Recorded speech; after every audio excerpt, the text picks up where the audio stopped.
प्रिय दर्शकों, खबरों की खबर में आपका एक बार फिर स्वागत है। हर बार की तरह इस बार भी हम एक रहस्य से पर्दा उठाएंगे। आज हम मुसलमान धर्म में प्रचलित एक धारणा की बात करेंगे। अल्लाह, रब, खुदा, गॉड, भगवान साकार है या निराकार? अगर साकार है तो वह अल्लाह कौन है? अब तक तो ये सिर्फ एक रहस्य था, पर अब ये एक चुनौती बन चुका है।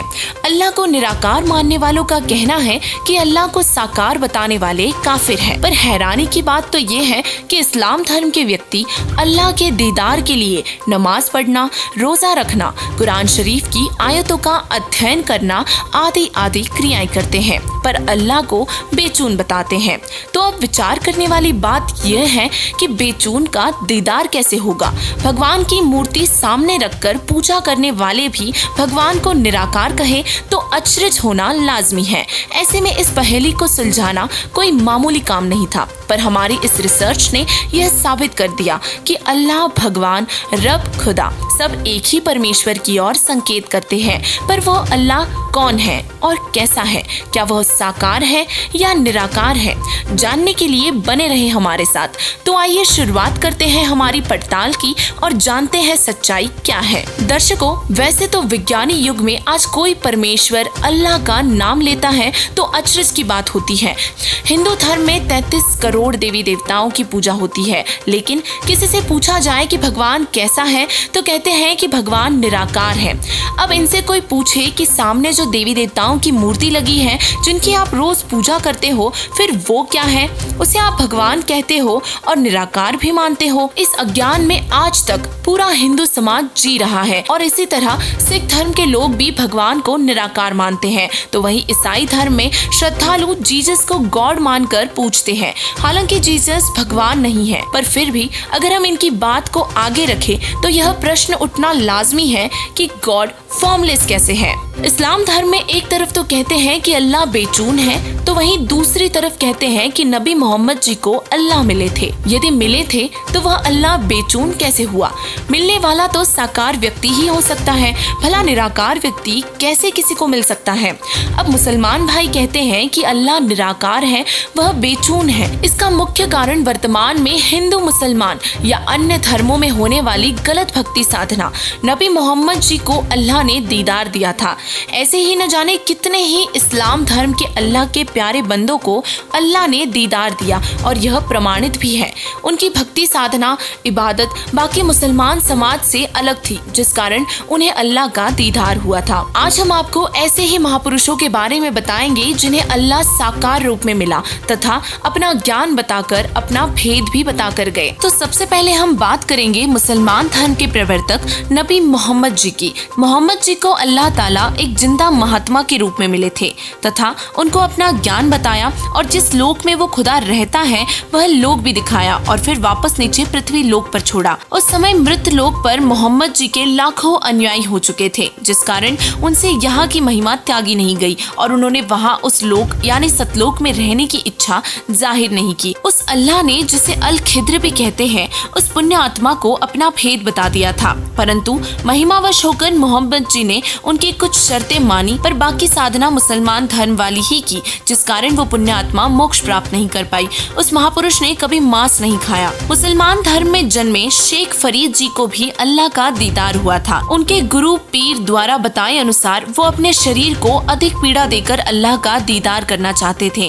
वे सारा दिन कुएं में उल्टे लटक कर कठिन साधना किया करते थे। खाना पीना बहुत ही कम कर दिया था, जिससे उनका शरीर सूख चुका था। एक दिन जब फरीद जी साधना कर रहे थे तब अल्लाह एक जिंदा बाबा का रूप बनाकर शेख फरीद जी से मिले और उनसे पूछा कि आप इस कुएं में क्या कर रहे हो? तो शेख जी ने बताया कि मैं अल्लाह के दीदार करने के लिए कठिन साधना तथा तप कर रहा हूँ। फिर परमेश्वर ने पूछा कि अल्लाह कैसा होता है? तब फरीद जी ने कहा कि अल्लाह तो बेचून है। फिर परमेश्वर ने उन्हें समझाया कि आप अल्लाह को बेचून मानते हैं और आप कह रहे हो कि अल्लाह का दीदार करना है, तो ये कैसे मुमकिन हो सकता है? तब परमेश्वर जी ने कहा कि मैं ही अल्लाह अकबर हूँ, मेरा नाम कबीर है।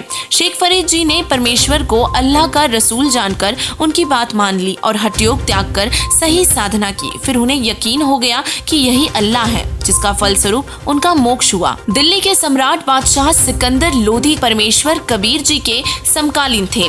एक बार सिकंदर लोधी को भयंकर जलन का रोग हो गया था।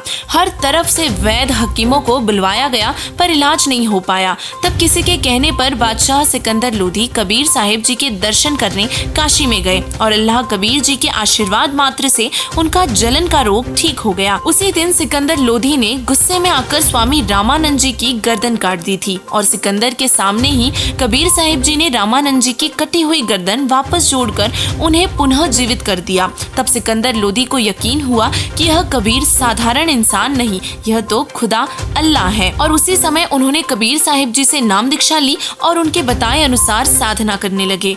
मुस्लिम धर्म में बताया जाता है कि अल्लाह कबीर जी बादशाह अब्राहम अधम सुल्तान को अलग अलग रूप बनाकर बार बार मिले थे। सुल्तान अधम ने अल खिद्र से इल्म प्राप्त किया था, जिस कारण उस महापुरुष ने अपना राज त्याग दिया और अल खिद्र यानी कि अल्लाह कबीर द्वारा बताई साधना करने लगे और अपना कल्याण करवाया। मुसलमान धर्म में मंसूर और सिमली का नाम बड़े ही आदर से लिया जाता है। उस पुण्यात्मा को भी अल्लाह ने अपना ज्ञान करवाया था और यथार्थ भक्ति साधना बताई थी। और इसी तरह राबिया को भी अल्लाह कबीर जी मिले थे और यथार्थ भक्ति विधि बताई थी, जो राबिया ने केवल 4 वर्ष तक ही की थी। उसके बाद जब उस प्यारी आत्मा को कमाली के रूप में आखिरी मनुष्य जन्म मिला था, तब कबीर जी ने राबिया को अपनी शरण में लेकर उसका कल्याण किया था। मुस्लिम धर्म में तैमूर लंग बहुत ही प्रसिद्ध राजा हुए हैं। बचपन में वह बहुत गरीब थे। बचपन में एक बार जब वो बकरी चराने गए हुए थे, तब उनके पास एक जिंदा बाबा आए। तैमूर लंग ने भोजन करवाया और बदले में उस जिंदा बाबा ने उन्हें 7 पीढ़ी का राज का आशीर्वाद दिया और दोबारा फिर मिलकर उन्हें तत्व ज्ञान समझाया और नाम देकर तैमूर लंग का कल्याण किया। मुसलमान धर्म में अल खिद्र का नाम बड़े ही सम्मान के साथ लिया जाता है। मुसलमान समाज का मानना है कि जो ज्ञान ईसा जी व मूसा जी को था, उनसे कहीं ज्यादा ज्ञान अल खिद्र नाम के महापुरुष को था। आपको बता दें कि अल खिद्र रूप में और कोई नहीं बल्कि स्वयं अल्लाह अकबर कबीर जी पृथ्वी पर आए हुए थे। इसका प्रमाण मुसलमान धर्म के ग्रंथों में मिलता है। मोहम्मद जी को अल खिद्र जीवन में 2 बार मिले थे। एक बार जब मोहम्मद जी जवान थे तब, तथा एक बार जब वे व्रत अवस्था में थे। मगर अल खिद्र की उम्र में कोई अंतर नहीं था, वे पहले के समान ही जवान थे। अल खिद्र की उम्र व शरीर में सैकड़ों वर्षों तक कोई परिवर्तन नहीं आया। सूफी इमामों का मानना है कि अल खिद्र हमें जीवन में एक बार अवश्य मिलता है। उनकी पहचान है कि जब हम उसे स्पर्श करें या उससे हाथ मिलाएं और हाथों में हड्डियां न हो तो समझ लेना कि वह अल खिद्र है। वेदों में भी कुछ इसी तरह का ज्ञान बताया है कि परमेश्वर का शरीर शुक्रम अकायम है, यानी कि बिना नाड़ी तंत्र का नूरी शरीर है जिसमें हाड़ चाम नहीं है। मुसलमान धर्म की पवित्र पुस्तक कुरान शरीफ सूरत फुरकान 25 की आयत 52 से 59 में लिखा है कि हे पैगंबर, उस जिंदा पर भरोसा रखना जो तुम्हें जिंदा महात्मा के रूप में मिला था। उसकी बातों पर यकीन करना।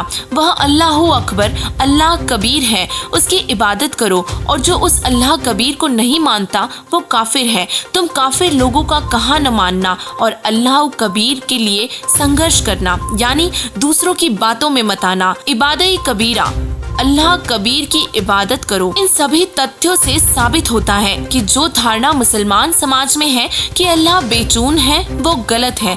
हमारे इस पड़ताल से जाहिर होता है कि अल्लाह ताला साकार है और उसका नाम कबीर है। वो अल्लाह रहमान है और हमारे गुनाहों से काफी खबरदार है। कुरान शरीफ का ज्ञानदाता कहता है कि उस अल्लाह की जानकारी तो कोई बाखबर यानी इल्म वाला ही बता सकता है, उससे पूछो। वर्तमान में उस अल्लाह अकबर की वास्तविक जानकारी बाखबर संत रामपाल जी महाराज जी के अतिरिक्त कोई नहीं जानता, क्योंकि आज विश्व में एकमात्र इल्म वाले तत्वदर्शी संत रामपाल जी महाराज जी ही हैं। उम्मीद है कि यह जानकारी आपको पसंद आएगी। फिर मिलते हैं अगले रहस्य के साथ, तब तक के लिए नमस्कार।